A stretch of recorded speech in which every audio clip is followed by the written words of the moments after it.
Big boss 11ರ winner Gilli ವಿರುದ್ಧ film ಚೇಂಬರ್ನಲ್ಲಿ ದೂರು ದಾಖಲು ಮಾಡಲಾಗಿದೆ. ಸರ್ಕಾರಿ ಶಾಲೆ H8 ಸಿನಿಮಾ ನಿರ್ಮಾಪಕರಿಂದ ಚೇಂಬರ್ಗೆ ದೂರು ಸಲ್ಲಿಸಲಾಗಿದೆ. ಗಿಲ್ಲಿ ನಮ್ಮ ಸಿನಿಮಾದಲ್ಲಿ ಪ್ರಮುಖ ಪಾತ್ರ ಮಾಡಿದ್ದಾರೆ. ಅವರು ಕೇಳಿದ್ದಷ್ಟು ಸಂಭಾವನೆ ಕೊಟ್ಟು ಸಿನಿಮಾದಲ್ಲಿ ಅವಕಾಶ ಕೊಟ್ಟಿದ್ದೇವೆ. ಆದರೆ ಸಿನಿಮಾ ಪ್ರಮೋಷನ್ನಲ್ಲಿ ಪಾಲ್ಗೊಂಡಿಲ್ಲ. ಎಷ್ಟೇ ಕಾಲ್ ಮಾಡಿದ್ರೂ ಕಾಲ್ ಪಿಕ್ ಮಾಡ್ತಿಲ್ಲ ಅಂತ ಆರೋಪಿಸಿದ್ದಾರೆ. ಉದ್ಯಮಿ ಎವಿ ಅರವಿಂದ್ ರೆಡ್ಡಿಗೆ ಬೆದರಿಕೆ ಆರೋಪದ ಹಿನ್ನೆಲೆ ನಟಿಯ ಸ್ನೇಹಿತನನ್ನ HAL ಪೊಲೀಸರು ಅರೆಸ್ಟ್ ಮಾಡಿದ್ದಾರೆ. ವೈಶಾಖ್ ಎನ್ನುವವರನ್ನ ಬಂಧನ ಮಾಡಲಾಗಿದ್ದು, ಜನವರಿ 24ರಂದು ಉದ್ಯಮಿ ವೆಂಕಟೇಶ್ ಅರವಿಂದ್ ರೆಡ್ಡಿಗೆ ವೈಶಾಖ್ ಬೆದರಿಕೆ ಪತ್ರ ಕಳಿಸಿದ್ದ. ವಿಳಾಸ ಹೆಸರಿಲ್ಲದ ಪತ್ರದಲ್ಲಿ ಒಬ್ಬ ಯುವತಿಗೆ ಸಂಬಂಧಿಸಿದ ವಿಷಯವನ್ನ ಬಗೆಹರಿಸಿಕೊಳ್ಳುವಂತೆ ಬೆದರಿಕೆ ಹಾಕಿದ್ದ. ಅಲ್ಲದೆ ರಾಜಿ ಮಾಡಿಕೊಳ್ಳುವಂತೆ ಸೂಚಿಸಿ 6ರಿಂದ 7 ಕೋಟಿ ಹಣಕ್ಕೆ ಡಿಮ್ಯಾಂಡ್ ಮಾಡಿದ್ದ ಎನ್ನಲಾಗಿದೆ. ಸದ್ಯ ಪ್ರಕರಣಕ್ಕೆ ಸಂಬಂಧಪಟ್ಟಂತೆ ನಟಿ ಮನೆಯಲ್ಲಿಯೇ ಆರೋಪಿಯನ್ನ ಬಂಧನ ಮಾಡಲಾಗಿದೆ. ಇನ್ನು ಈ ಪ್ರಕರಣಕ್ಕೆ ಸಂಬಂಧಪಟ್ಟಂತೆ ನಟಿ ಮನೆಯಲ್ಲಿಯೇ ಆರೋಪಿಯ ಫೋನ್ ಅನ್ನ ಬಚ್ಚಿಟ್ಟಿದ್ದಾರೆ ಅನ್ನುವಂತಹ ಆರೋಪ ಕೇಳಿ ಬಂದಿದೆ. ಹೀಗಾಗಿ ನಟಿಗೂ ಪೊಲೀಸರು ನೋಟಿಸ್ ಜಾರಿ ಮಾಡಿದ್ದಾರೆ. ಸಿದ್ದಾಪುರ ವಸಂತ ನಾಯ್ಕ್ ಕೊಲೆ ಪ್ರಕರಣಕ್ಕೆ ಸಂಬಂಧಪಟ್ಟಂತೆ ಶಿವಮೊಗ್ಗ ತಾಲೂಕಿನ ಮುದುವಾಲ ಗ್ರಾಮದಲ್ಲಿ 10 ಎಕರೆ ಜಮೀನನ್ನ ಆರೋಪಿ ಕಮಲಾಕರ್ ಭಟ್ ಖರೀದಿ ಮಾಡಿದ್ರು. 5 ವರ್ಷದ ಹಿಂದೆ 3.5 ಕೋಟಿ ವೆಚ್ಚದಲ್ಲಿ ಖರೀದಿ ಮಾಡಲಾಗಿತ್ತು. ಗೋಶಾಲೆ, ಮಠ ಮತ್ತು ದೇವಸ್ಥಾನ ಮಾಡುವುದಾಗಿ ಜಮೀನು ಖರೀದಿಸಿದ್ರು. ಸದ್ಯ ಈಗ ಇದೇ ಜಮೀನಿನ ಬೆಲೆ 6 ಕೋಟಿಯಾಗಿದೆ. ಇನ್ನು ಕೊಲೆ ಪ್ರಕರಣಕ್ಕೆ ಸಂಬಂಧಪಟ್ಟಂತೆ ಸಿದ್ದಾಪುರ ನಾಮಧಾರಿ ಈಡಿಗ ಸಂಘಟನೆ ಕಮಲಾಕರ್ ಭಟ್ ಹಾಗೂ ಸುಚಿತ್ರಾ ವಿರುದ್ಧ ಪ್ರತಿಭಟನೆ ಮಾಡಲಾಗಿದೆ. ಆರೋಪಿಗಳಿಗೆ ಕಠಿಣ ಶಿಕ್ಷೆ ಆಗಬೇಕು, ಪೊಲೀಸರು ಎಲ್ಲ ಆಯಾಮದಲ್ಲೂ ತನಿಖೆ ಮಾಡಬೇಕು ಅಂತ ಆಗ್ರಹಿಸಲಾಗಿದೆ.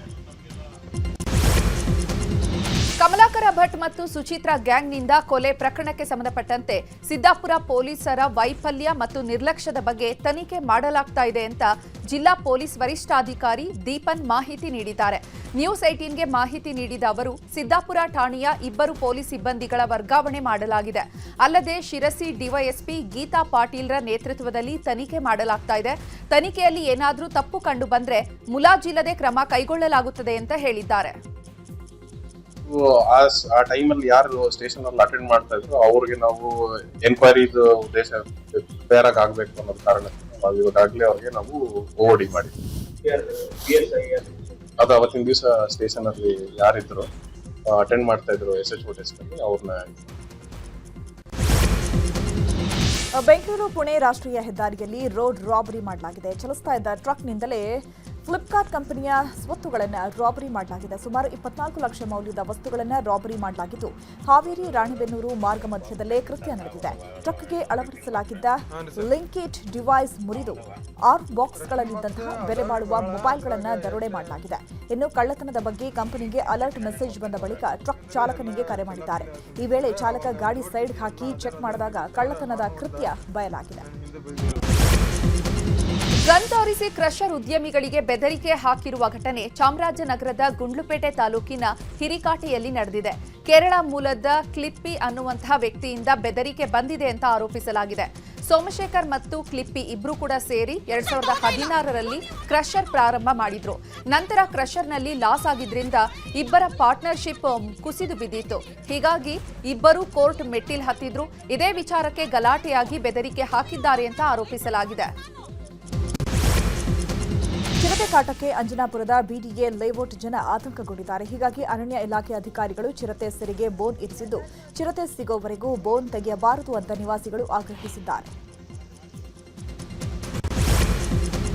ಚರಂಡಿಗೆ 1ನೇ ತರಗತಿ ವಿದ್ಯಾರ್ಥಿ ಬಿದ್ದ ಬಗ್ಗೆ ನ್ಯೂಸ್ 18 ವರದಿಯನ್ನು ಬಿತ್ತರ ಮಾಡಿತ್ತು. ಸದ್ಯ ವರದಿಯ ಬೆನ್ನಲ್ಲೇ ಎಚ್ಚೆತ್ತ ಅಧಿಕಾರಿಗಳು ಮಕ್ಕಳ ಓಡಾಟಕ್ಕೆ ತಾತ್ಕಾಲಿಕ ವ್ಯವಸ್ಥೆಯನ್ನ ಕಲ್ಪಿಸಿದ್ದಾರೆ. GBA ಅಧಿಕಾರಿಗಳ ಸೂಚನೆಯ ಹಿನ್ನೆಲೆ ತಾತ್ಕಾಲಿಕ ವ್ಯವಸ್ಥೆಯನ್ನ ಮಾಡಲಾಗಿದೆ. ವಿದೇಶಿ ಹಾಗೂ ಹೊರ ರಾಜ್ಯದ ಮಹಿಳೆಯ ಮೇಲಿನ ಅತ್ಯಾಚಾರ ಯತ್ನ ತಡೆದ ಯುವಕನ ಕೊಲೆ ಪ್ರಕರಣಕ್ಕೆ ಸಂಬಂಧಪಟ್ಟಂತೆ 3 ಆರೋಪಿಗಳ ಆರೋಪ ಸಾಬೀತಾಗಿದೆ. 11 ತಿಂಗಳ ಬಳಿಕ ತೀರ್ಪು ಹೊರಬಿದ್ದಿದ್ದು, ಮಲ್ಲೇಶ್, ಸಾಯಿ ಮತ್ತು ಶರಣಪ್ಪಗೆ ಶಿಕ್ಷೆಯಾಗುವ ಸಾಧ್ಯತೆ ಇದೆ. ಫೆಬ್ರವರಿ 16ರಂದು ಜಿಲ್ಲಾ ಮತ್ತು ಸತ್ರ ನ್ಯಾಯಾಲಯದ ನ್ಯಾಯಾಧೀಶರು ಆರೋಪಿಗಳಿಗೆ ಶಿಕ್ಷೆ ಪ್ರಕಟಿಸಲಿದ್ದಾರೆ. ಮನೆಯಲ್ಲಿ ಯಾರೂ ಇಲ್ಲದ ವೇಳೆ ಮನೆಗೆ ನುಗ್ಗಿ 40 ಗ್ರಾಂ ಚಿನ್ನ, 2 ಲಕ್ಷ ಹಣ ದೋಚಿ ಖದೀಮರು ಎಸ್ಕೇಪ್ ಆಗಿರುವಂತಹ ಘಟನೆ ದಾವಣಗೆರೆ ತಾಲೂಕಿನ ಜರೇಕಟ್ಟೆ ಗ್ರಾಮದಲ್ಲಿ ನಡೆದಿದೆ.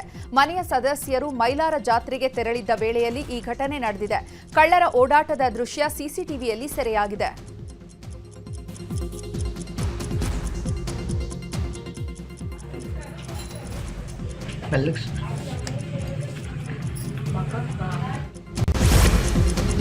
ಪಂಜಾಬ್ನ ಜಲಂಧರ್ನಲ್ಲಿ ಆಮ್ ಆದ್ಮಿ ಪಕ್ಷದ ನಾಯಕ ಲಕ್ಕಿ ಒಬೆರಾಯ್ ಅವರನ್ನ ಗುಂಡಿಟ್ಟು ಹತ್ಯೆ ಮಾಡಲಾಗಿದೆ. ಒಬೆರಾಯ್ ಗುರುದ್ವಾರದ ಹೊರಗೆ ತಮ್ಮ ಕಾರನ್ನು ನಿಲ್ಲಿಸುತ್ತಿದ್ದಾಗ ದ್ವಿಚಕ್ರ ವಾಹನದಲ್ಲಿ ಬಂದಂತಹ ದುಷ್ಕರ್ಮಿಗಳು 5 ಸುತ್ತು ಗುಂಡು ಹಾರಿಸಿ ಪರಾರಿಯಾಗಿದ್ದಾರೆ.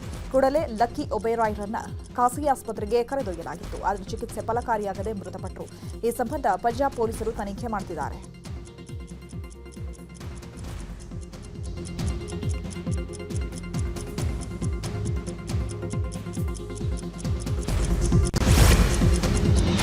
ತಿರುಪತಿ ಲಡ್ಡುವಿನಲ್ಲಿ ಪ್ರಾಣಿಗಳ ಕೊಬ್ಬು ಬೆರೆಸಿದ್ರು ಅನ್ನುವಂತಹ ಆರೋಪದ ಬೆನ್ನಲ್ಲೇ ಇದೀಗ ಸಿಎಂ ಚಂದ್ರಬಾಬು ನಾಯ್ಡು ಮತ್ತೊಂದು ಗಂಭೀರ ಆರೋಪ ಮಾಡಿದ್ದಾರೆ.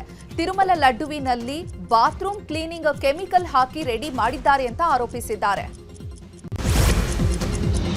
ಪಾಕಿಸ್ತಾನದ ಇಸ್ಲಾಮಾಬಾದ್ನಲ್ಲಿರುವ ಖದೀಜಾ ತುಲ್ ಕುಬ್ರಾ ಮಸೀದಿಯಲ್ಲಿ ಬಾಂಬ್ ಬ್ಲಾಸ್ಟ್ ಮಾಡಲಾಗಿದೆ. ಪ್ರಾರ್ಥನೆ ಮಾಡುತ್ತಿದ್ದಾಗಲೇ ಬಾಂಬ್ ಬ್ಲಾಸ್ಟ್ ಆಗಿದ್ದು ಸ್ಫೋಟದ ತೀವ್ರತೆಗೆ 24ಕ್ಕೂ ಹೆಚ್ಚು ಮಂದಿ ಸಾವನ್ನಪ್ಪಿದ್ದಾರೆ.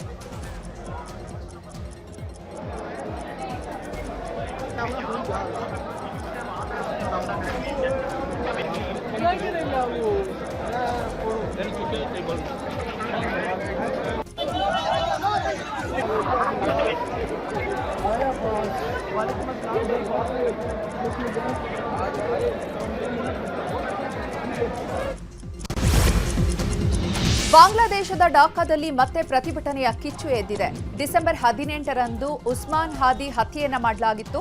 ಹತ್ಯೆ ಪ್ರಕರಣದಲ್ಲಿ ನ್ಯಾಯಕ್ಕಾಗಿ ಪ್ರತಿಭಟನೆ ಮಾಡ್ತಾ ಇದ್ದು ಪೊಲೀಸ್ ಠಾಣೆಗಳಿಗೆ ನುಗ್ಗಿ ಪ್ರತಿಭಟನಾಕಾರರು ಆಕ್ರೋಶ ವ್ಯಕ್ತಪಡಿಸಿದ್ದಾರೆ. ಈ ವೇಳೆ ಪೊಲೀಸರು ಅಶ್ರುವಾಯು, ಧ್ವನಿ ಗ್ರೆನೇಡ್ಗಳ ಪ್ರಯೋಗಿಸಿ ಪ್ರತಿಭಟನಾಕಾರರನ್ನ ನಿಯಂತ್ರಿಸಿದ್ದಾರೆ. ರಾಜ್ಯದಲ್ಲಿ ಸಿಎಂ ಬದಲಾವಣೆ ಗೊಂದಲ ಇಲ್ಲ. ಹೈಕಮಾಂಡ್ ನೇರವಾಗಿ ಹೇಳದೇ ಇರಬಹುದು, ಆದರೆ ಸಿಗ್ನಲ್ ಕೊಟ್ಟಿದೆ ಅಂತ ಎಂಎಲ್ಸಿ ಯತೀಂದ್ರ ಸಿದ್ದರಾಮಯ್ಯ ಹೇಳಿದ್ದಾರೆ.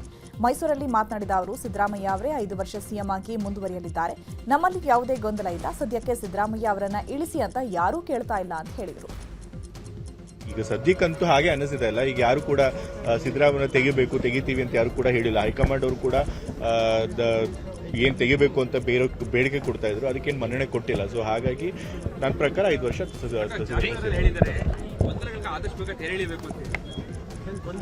ನನ್ನ ಪ್ರಕಾರ ಏನು ಗೊಂದಲ ಇಲ್ಲ. ಏನ್ ಗೊಂದಲ ಇದೆ ಅಂತ ಸರ್ನೇ ಕೇಳಿದ್ರು. ನನ್ನ ಪ್ರಕಾರ ಹೈಕಮಾಂಡ್ ಅವರು ಕ್ಲಿಯರ್ ಆಗಿ ಸಿಗ್ನಲ್ ಕೊಟ್ಟಿದ್ದಾರೆ. ಅವರು ಬಾಯ್ಬಿಟ್ಟು ಹೇಳದೇ ಇರ್ಬೋದು, ಬಟ್ ಅವ್ರಿಗೆ ಕ್ಲಿಯರ್ ಆಗಿ ಸಿಗ್ನಲ್ ಕೊಟ್ಟಿದ್ದಾರೆ. ನಾವು ಇವಾಗ ಸದ್ಯಕ್ಕೆ ಯಾವುದೇ ಲೀಡರ್ಶಿಪ್ ಚೇಂಜ್ ಮಾಡಲ್ಲ ಅಂತ ಹೇಳಿ. ಸೊ ಹಾಗಾಗಿ 5 ವರ್ಷ ಸಿದ್ದರಾಮಯ್ಯ ಅವರು ಮುಖ್ಯಮಂತ್ರಿಗಳಾಗಿರ್ತಾರೆ ಅಂತ ನಾನು ನಂಬ್ತೀನಿ. 5 ವರ್ಷ ಸಿದ್ದರಾಮಯ್ಯ ಅವರೇ ಸಿಎಂ ಎಂಬ ಡಾಕ್ಟರ್ ಯತೀಂದ್ರ ಹೇಳಿಕೆ ಬಗ್ಗೆ ಪ್ರತಿಕ್ರಿಯಿಸಲು ಸಿಎಂ ಹಿಂದೇಟು ಹಾಕಿದ್ದಾರೆ. ಶಕ್ತಿ ಭವನದಲ್ಲಿ ನಡೆಯುತ್ತಿರುವಂತಹ ಬಜೆಟ್ ಪೂರ್ವ ಸಿದ್ಧತಾ ಸಭೆಯಲ್ಲಿ ಭಾಗಿಯಾಗಿದ್ದ ಸಿಎಂಗೆ ಈ ಬಗ್ಗೆ ಪ್ರಶ್ನೆ ಕೇಳ್ತಾ ಇದ್ದಂತೆ ಕೇವಲ ಕೈ ಸನ್ನೆ ಮಾಡುತ್ತಾ ನೋ ರಿಯಾಕ್ಷನ್ ಅಂತ ಹೇಳಿ ಅಲ್ಲಿಂದ ತೆರಳಿದ್ದಾರೆ. ಯತೀಂದ್ರ ಅವರು ನಮ್ಮ ಅಪ್ಪನೇ 5 ವರ್ಷ ಹೈಕಮಾಂಡ್ ಕ್ಲಿಯರ್ ಮಾಡಿದೆ ಅಂತ ಹೇಳಿದ್ದಾರೆ ಸರ್.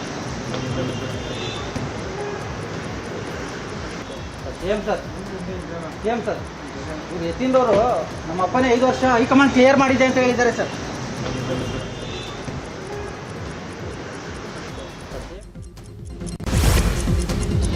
ಇನ್ನು ಯತೀಂದ್ರ ಹೇಳಿಕೆ ವಿಚಾರವಾಗಿ ಮಂಗಳೂರಿನಲ್ಲಿ ಮಾತನಾಡಿದ ಡಿಸಿಎಂ ಡಿಕೆಶಿ, ಯತೀಂದ್ರ ಅವರೇ ನಮ್ಮ ಹೈಕಮಾಂಡ್, ಅವರು ಏನ್ ಮಾತು ಹೇಳ್ತಾರೋ ಅದನ್ನ ಗೌರವದಿಂದ ಸ್ವೀಕಾರ ಮಾಡೋಣ. ಯತೀಂದ್ರ ಅವರನ್ನೇ ನಮ್ಮ ಹೈಕಮಾಂಡ್ ಅಂತ ಸ್ವೀಕಾರ ಮಾಡೋಣ ಅಂತ ವ್ಯಂಗ್ಯವಾಡಿದ್ದಾರೆ. ಇನ್ನು ಇದೇ ವಿಚಾರವಾಗಿ ಪರಮೇಶ್ವರ್ ಕೂಡ ರಿಯಾಕ್ಷನ್ ಕೊಟ್ಟಿದ್ದಾರೆ. ಯತೀಂದ್ರ ಅವರೇ ನಮ್ಮ ಹೈಕಮಾಂಡ್, ಅವ್ರೇನು ಮಾತು ಹೇಳ್ತಾರೆ ಅವ್ರದ್ದು ಬಹಳ ಗೌರವದಿಂದ ಸ್ವೀಕಾರ ಮಾಡೋಣ.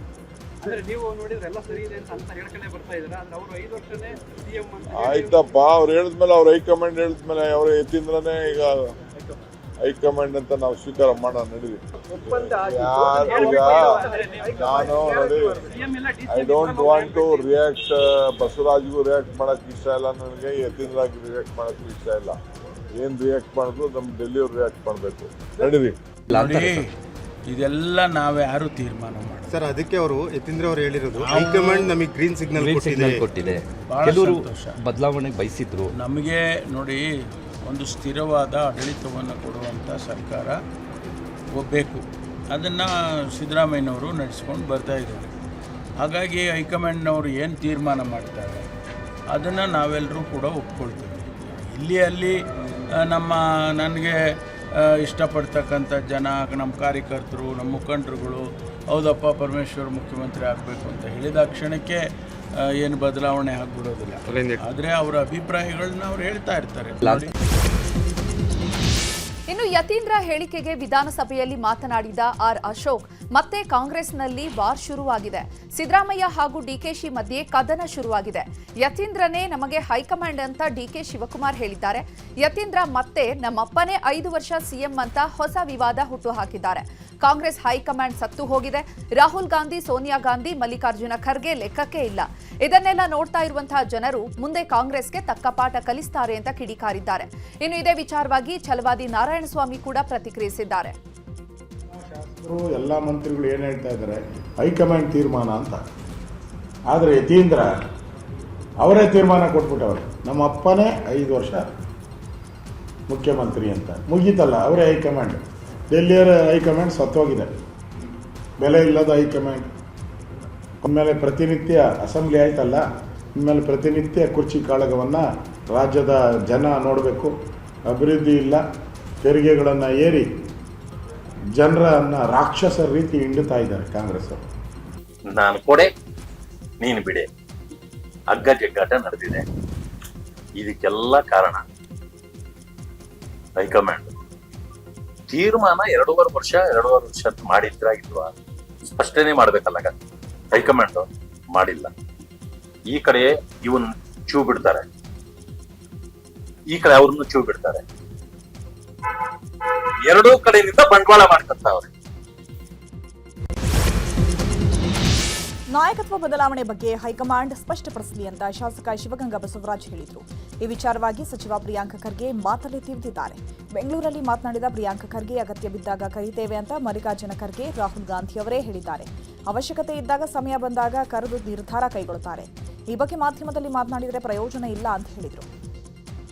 ಅವಶ್ಯಕತೆ ಇದ್ದಾಗ ಮಾನ್ಯ ಖರ್ಗೆ ಸಾಹೇಬರು, ರಾಹುಲ್ ಗಾಂಧಿ ಅವರು ನಾಯಕರಿಗೆ ಕರೆಸಿ ಮಾತನಾಡ್ತಾರೆ ಅಂತ ಬಹಳ ಸ್ಪಷ್ಟವಾಗಿ ಹೇಳಿದ್ದಾರೆ. When time comes they will decide. So ಅವ್ರ ತೀರ್ಮಾನ ಇದೆ. ಸೊ ಸುಮ್ಮನೆ ಯಾರು ಏನು ಹೇಳಿದ್ರು ಮಾಧ್ಯಮದಲ್ಲಿ ಅದಕ್ಕೆ ಬೆಲೆ ಇಲ್ಲ. ವಿಬಿಜಿ ರಾಮ್ಜಿ ಕುರಿತ ಜಾಹೀರಾತನ್ನ ವಿಪಕ್ಷ ನಾಯಕ ಅಶೋಕ್ ಸಮರ್ಥಿಸಿಕೊಂಡಿದ್ದಾರೆ. ನಾವು ಪಕ್ಷದ ವತಿಯಿಂದ ಜಾಹೀರಾತು ಕೊಟ್ಟಿದ್ದೀವಿ. ಕಾಂಗ್ರೆಸ್ನವರು ಜನರ ತೆರಿಗೆ ಹಣದಿಂದ ಜಾಹೀರಾತು ಕೊಟ್ಟಿದ್ರು. ನಾವು ಅವರಂತೆ ಜನರ ಹಣ ಪೋಲು ಮಾಡಿಲ್ಲ. ನಮ್ಮ ಜಾಹೀರಾತಿಗೆ ಕಾಂಗ್ರೆಸ್ನವರು ಏನೇನೋ ಕಮೆಂಟ್ ಮಾಡ್ತಿದ್ದಾರೆ. ಗಾಂಧೀಜಿ ಬಗ್ಗೆ ಮಾತನಾಡುವಂತಹ ನೈತಿಕತೆ ಕಾಂಗ್ರೆಸ್ನವರಿಗೆ ಇಲ್ಲ ಅಂತ ವಾಗ್ದಾಳಿ ನಡೆಸಿದ್ದಾರೆ. ರಾಮ್ಜಿ ಅಡ್ವರ್ಟೈಸ್ಮೆಂಟ್ ಏನು ಬಂದಿದೆ, ನಾವು ಕಾಂಗ್ರೆಸ್ ರೀತಿ ಜನರ ತೆರಿಗೆ ಹಣದಲ್ಲಿ ನಾವು ಅಡ್ವರ್ಟೈಸ್ಮೆಂಟ್ ಕೊಟ್ಟಿಲ್ಲ. ಪಾರ್ಟಿಯಿಂದ ತೆರಿಗೆ ಕೊಟ್ಟಿದ್ದೀವಿ. ನಾವು ಸರ್ಕಾರದ ವತಿಯಿಂದ ಕೊಡ್ಬೋದಾಗಿತ್ತು, ಆದರೆ ಪಾರ್ಟಿ ವತಿಯಿಂದ ಕೊಟ್ಟಿದ್ದೀವಿ. ನಾವು ಕೇಂದ್ರ ಸರ್ಕಾರದ ವತಿಯಿಂದನೂ ಕೊಡ್ಬೋದಾಗಿತ್ತು. ಜನಗಳ ತೆರಿಗೆ ಹಣವನ್ನು ಪೋಲ್ ಮಾಡಿ ಕಾಂಗ್ರೆಸ್ ಅವರು ಕೊಟ್ಟಿತ್ತು. ನಾವೀಗ ಅದಕ್ಕೆ ತಿರುಗೇಟನ್ನು ಕೊಟ್ಟಿದ್ದೀರಿ. ಗಾಂಧೀಜಿಗೆ ಅವಮಾನ ಮಾಡಿದಂಥ ನಿಮ್ಮ ಬಗ್ಗೆ ಬೇಸರ ಆಗಿ ಗಾಂಧೀಜಿನೇ ಕೋಲ್ ತಗೊಂಡಿದ್ದಾರೆ. ನಿಮ್ಮ ಕಾಟ ತಾಳಲಾರ್ದ ಆ ಅಡ್ವರ್ಟೈಸ್ಮೆಂಟನ್ನು BJP ಕೊಟ್ಟಿದೆ. ಅದರಲ್ಲಿ ಏನೂ ತಪ್ಪಿಲ್ಲ. ವಿಬಿಜಿ ರಾಮ್ಜಿ ಬಗ್ಗೆ ಅನೇಕ ಪತ್ರಿಕೆಗಳಲ್ಲಿ ಕಾಂಗ್ರೆಸ್ ಜಾಹೀರಾತು ನೀಡಿತ್ತು. ಇದೀಗ ಕಾಂಗ್ರೆಸ್ ಜಾಹೀರಾತಿಗೆ ಬಿಜೆಪಿ ಕೂಡ ಟಕ್ಕರ್ ನೀಡಿದ್ದು ಇಂದಿನ ಪತ್ರಿಕೆಗಳಲ್ಲಿ ಜಾಹೀರಾತು ನೀಡಿದೆ. ಇನ್ನು ಇದೇ ವಿಚಾರವಾಗಿ ಬೆಂಗಳೂರಿನಲ್ಲಿ ಪ್ರಿಯಾಂಕ ಖರ್ಗೆ ಪ್ರತಿಕ್ರಿಯೆ ನೀಡಿದ್ದು, ಬಿಜೆಪಿಯವರು ಗಾಂಧಿಯನ್ನು ಮುಗಿಸಿದ್ರು, ಈಗ ಗಾಂಧಿ ತತ್ವವನ್ನ ಮುಗಿಸಲು ಹೊರಟಿದ್ದಾರೆ. ಅವರ ಜಾಹೀರಾತಿನಲ್ಲಿ ಉದ್ದೇಶಪೂರ್ವಕವಾಗಿ ಹಿಂಸೆ ಮಾಡುವುದನ್ನು ತೋರಿಸಿದ್ದಾರೆ ಅಂತ ವಾಗ್ದಾಳಿ ನಡೆಸಿದ್ರು.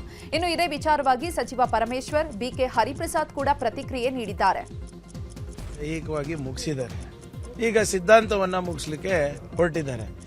ನಮ್ಮ ಪ್ರಶ್ನೆಗೆ ಉತ್ತರ ಕೊಡ್ಲಿಕ್ಕೆ ಆಗ್ಲಾರ್ದೆ ಇವರು ವೈಯಕ್ತಿಕವಾಗಿ ಹೀಗೆ ನಿಂದನೆ ಮಾಡ್ಲಿಕ್ಕೆ ಹೊರಟಿದ್ದಾರೆ. ಈಗ ನಮ್ಮ ಜಾಹೀರಾತು ಇರ್ಬೋದು, ಅವರ ಜಾಹೀರಾತಲ್ಲಿ ವ್ಯತ್ಯಾಸ ನೋಡಿ.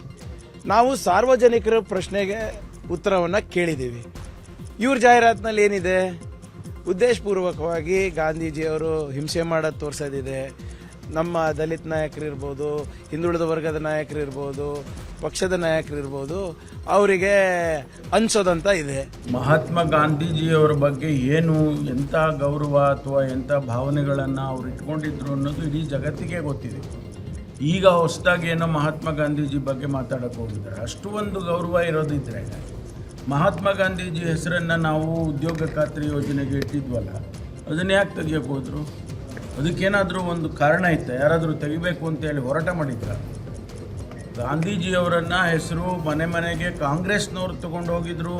ಕಾಂಗ್ರೆಸ್ನವ್ರ ಹೆಸರು ಮಹಾತ್ಮ ಗಾಂಧೀಜಿಯವರ ಜೊತೆ ಜೋಡಣೆ ಆಗಿದೆ ಅಂತ ಹೇಳಿ ಅದಾಗಬಾರ್ದು ಅಂತ ಹೇಳಿ ತೆಗೆದಿದ್ದಾರೆ. ಅವರು ಕೊಟ್ಟಿರ್ತಕ್ಕಂಥ ಇವತ್ತಿನ ಎಲ್ಲ ಪತ್ರಿಕೆಗಳಲ್ಲಿ ಲಕ್ಷಾಂತರ ರೂಪಾಯಿ ಖರ್ಚು ಮಾಡಿ ಸುಳ್ಳಿನ ಸತ್ಯ ಅನ್ನೋದನ್ನ ಯಾವ ರೀತಿ ಬಿಂಬಿಸಬೇಕು ಅನ್ನೋದನ್ನ ಪ್ರಯತ್ನ ಭಾರತೀಯ ಜನತಾ ಪಾರ್ಟಿಯವರು ಮಾಡಿದ್ದಾರೆ. ಭಾರತೀಯ ಜನತಾ ಪಾರ್ಟಿಯವರು ಏನು ತೀರ್ಮಾನ ತೆಗೆದುಕೊಂಡಿದ್ದಾರೆ, ವಿಕಸಿತ್ ಭಾರತ್ ಗ್ಯಾರಂಟಿ ರೋಜ್ಗಾರ್ ಅಜೀವಿಕ್ ಮಿಷನ್, ಅದಕ್ಕೆ ವಿ.ಗ್ರಾಮ್.ಜಿ ಅಂತ ಇಟ್ಕೊಂಡಿದ್ದಾರೆ. ಮನ್ರೇಗಾ ವಿಚಾರದಲ್ಲಿ ಅವರು ವಿರೋಧ ಇಲ್ಲ. ಭಾರತೀಯ ಜನತಾ ಪಾರ್ಟಿಯವರು ಅವ್ರು ಹೇಳಿದ್ದು ಮನ್ರೇಗಾ ಪರ ಇರೋರೇ. ಆದರೆ ಸರ್ಕಾರದ 1000 ದಿನಗಳ ಸಾಧನಾ ಸಮಾವೇಶವನ್ನು ಮುಂದೂಡಿಕೆ ಮಾಡಲಾಗಿದೆ. ಫೆಬ್ರವರಿ 13ರ ಬದಲಾಗಿ 14ರಂದು ನಡೆಸಲು ನಿರ್ಧಾರ ಮಾಡಲಾಗಿದೆ. ಈ ಬಗ್ಗೆ ಸಚಿವ ಶಿವಾನಂದ ಪಾಟೀಲ್ ಮಾಹಿತಿ ನೀಡಿದ್ದು, ಫೆಬ್ರವರಿ 13ರಂದು ಬೆಂಗಳೂರಲ್ಲಿ ಮುಖ್ಯಮಂತ್ರಿಗಳಿಗೆ ಮಹತ್ವದ ಸಭೆ ಇದೆ. ಹೀಗಾಗಿ ಸಿಎಂ ಭಾಗವಹಿಸಲು ಸಾಧ್ಯವಾಗ್ತಿಲ್ಲ. ಹಾಗಾಗಿ 14ನೇ ತಾರೀಕಿನಂದು ಸಮಾವೇಶ ನಡೆಯಲಿದ್ದು, ಅಂದಿನ ಸಮಾವೇಶದಲ್ಲಿ ಸಿಎಂ, ಡಿಸಿಎಂ ಹಾಗೂ ಎಲ್ಲ ಸಚಿವರು ಪಾಲ್ಗೊಳ್ಳಲಿದ್ದಾರೆ ಅಂತ ಹೇಳಿದರು. ಮುಂದಿನ ವಿಧಾನಸಭಾ ಚುನಾವಣೆ ಜೆಡಿಎಸ್ ಮತ್ತು ಬಿಜೆಪಿ ಮೈತ್ರಿಯಲ್ಲೇ ಹೋಗುತ್ತೆ ಅಂತ ಮೈತ್ರಿ ಗೊಂದಲಕ್ಕೆ ಬಿಎಸ್ ಯಡಿಯೂರಪ್ಪ ಹೇಳಿಕೆಯನ್ನ ನೀಡಿದ್ದಾರೆ. ತುಮಕೂರಿನಲ್ಲಿ ಮಾತನಾಡಿದ ಅವರು, ಕರ್ನಾಟಕ ರಾಜ್ಯದಲ್ಲಿ ಜನ ಇವತ್ತು ಸರ್ಕಾರ ಬದಲಾಯಿಸಬೇಕು ಅಂತ ಹಾತೊರೆಯುತ್ತಿದ್ದಾರೆ. ನನಗೆ 100ಕ್ಕೆ 100 ವಿಶ್ವಾಸ ಇದೆ. ಮೈತ್ರಿ ಮೂಲಕವೇ ಮುಂದಿನ ಚುನಾವಣೆ ಎದುರಿಸುತ್ತೇವೆ ಎಂದಿದ್ದಾರೆ. ಜನ ಇವತ್ತು ಹಾತೊರಿತಾ ಇದ್ದಾರೆ, ಒಂದು ಬದಲಾವಣೆ ತರಬೇಕು ಅಂತ. ನನಗೆ 100ಕ್ಕೆ 100 ವಿಶ್ವಾಸ ಇದೆ. ಬರುವಂಥ ವಿಧಾನಸಭಾ ಚುನಾವಣೆಯಲ್ಲಿ ಆಬ್ಸಲ್ಯೂಟ್ ಮೆಜಾರಿಟಿ ಪಡೆದು ನಾವು ಸರ್ಕಾರ ರಚನೆ ಮಾಡ್ತೇವೆ ಅನ್ನೋಂಥ 100ಕ್ಕೆ 100 ನಮಗೆ ವಿಶ್ವಾಸ ಇದೆ. ದೇವೇಗೌಡರು ಅವರೆಲ್ಲರ ಜೊತೆ ಮಾತನಾಡಿದ್ದಾರೆ, ಕುಮಾರಸ್ವಾಮಿ ಅವರೆಲ್ಲ ಸೇರಿ. ಬಹುಶಃ JDS BJP ಹೊಂದಾಣಿಕೆ ಮಾಡ್ಕೊಂಡು ಹೋಗುವಂಥದ್ದು ಅನಿವಾರ್ಯ ಆಗುತ್ತೆ. ಡೆಲ್ಲಿಲಿ ಏನು ತೀರ್ಮಾನ ತಗೋತಾರೆ ಅದಕ್ಕೆ ನಾವು ಬದ್ಧ. ಸರ್ಕಾರದ ವಿಡಿಯೋ ರಿಲೀಸ್ ಮಾಡಿ ಶಿವಲಿಂಗೇಗೌಡ ಬಿಜೆಪಿ ನಾಯಕರ ವಿರುದ್ಧ ವಾಗ್ದಾಳಿ ನಡೆಸಿದ್ದಾರೆ. ಹಾಸನದಲ್ಲಿ ಸುದ್ದಿಗೋಷ್ಠಿ ನಡೆಸಿ ಮಾತನಾಡಿದ ಅವರು, ಸದನದಲ್ಲಿ ಆಕ್ರೋಶಭರಿತವಾಗಿ ಮಾತನಾಡಲು ಏನ್ ಕಾರಣ ಅನ್ನೋದನ್ನ ವಿಡಿಯೋ ರಿಲೀಸ್ ಮಾಡಿ ವಿವರಿಸಿದ್ದಾರೆ. ನನ್ನ ಭಾಷಣದ ವೇಳೆ ನನ್ನ ಬಗ್ಗೆ ಅವಾಚ್ಯವಾಗಿ ಮಾತನಾಡಿದ್ದಾರೆ. ಸದನದಲ್ಲಿ ನನ್ನನ್ನ ಪ್ರಚೋದನೆಯನ್ನ ಮಾಡ್ತಾ ಇದ್ರು ಬಿಜೆಪಿಯವರು, ಆದರೆ ಅದೆಲ್ಲ ರೆಕಾರ್ಡ್ ಆಗಿಲ್ಲ. ನಾನು ಮಾತನಾಡಿದ್ದು ಮಾತ್ರ ರೆಕಾರ್ಡ್ ಆಗಿದೆ. ಅವರು ನಡ್ಕೊಂಡ ರೀತಿ ಸಹಿಸುವಂತದ್ದಲ್ಲ ಅಂತ ಆಕ್ರೋಶವನ್ನ ವ್ಯಕ್ತಪಡಿಸಿದ್ದಾರೆ. ಶಾಸಕ ಪ್ರದೀಪ್ ಈಶ್ವರ್ ಬೆಂಬಲಿಗನಿಂದ ಅಧಿಕಾರಿಗೆ ಧಮಕಿ ಹಾಕಿರುವಂತಹ ಆಡಿಯೋವೊಂದು ವೈರಲ್ ಆಗಿದೆ. ಚಿಕ್ಕಬಳ್ಳಾಪುರದ ಕಾಂಗ್ರೆಸ್ ಮುಖಂಡ ನಾಗೇಶ್ ರೆಡ್ಡಿ ಕೆಟ್ಟ ಪದಗಳನ್ನು ಬಳಸಿ ನಿಂದಿಸಿರುವಂತಹ ಆಡಿಯೋ ವೈರಲ್ ಆಗಿದೆ. ಬಿಜೆಪಿಗೆ ಸಪೋರ್ಟ್ ಮಾಡ್ತೀಯಾ ಅಂತ ಕೆಟ್ಟ ಪದಗಳಿಂದ ನಿಂದನೆ ಮಾಡಿದ್ದು BLO ಶಿವಶಂಕರ್ ಜೊತೆ ಮಾತನಾಡಿರುವಂತಹ ಆಡಿಯೋ ನ್ಯೂಸ್ 18ಗೆ ಲಭ್ಯವಾಗಿದೆ. ವೋಟರ್ ಲಿಸ್ಟ್ ಮಾಡ್ತಾ ಇರುವಂತಹ ವಿಚಾರಕ್ಕೆ ಗಲಾಟೆ ಮಾಡಿ ಧಮಕಿ ಹಾಕಿದ್ದಾರೆ ಅಂತ ಆರೋಪಿಸಲಾಗಿದೆ.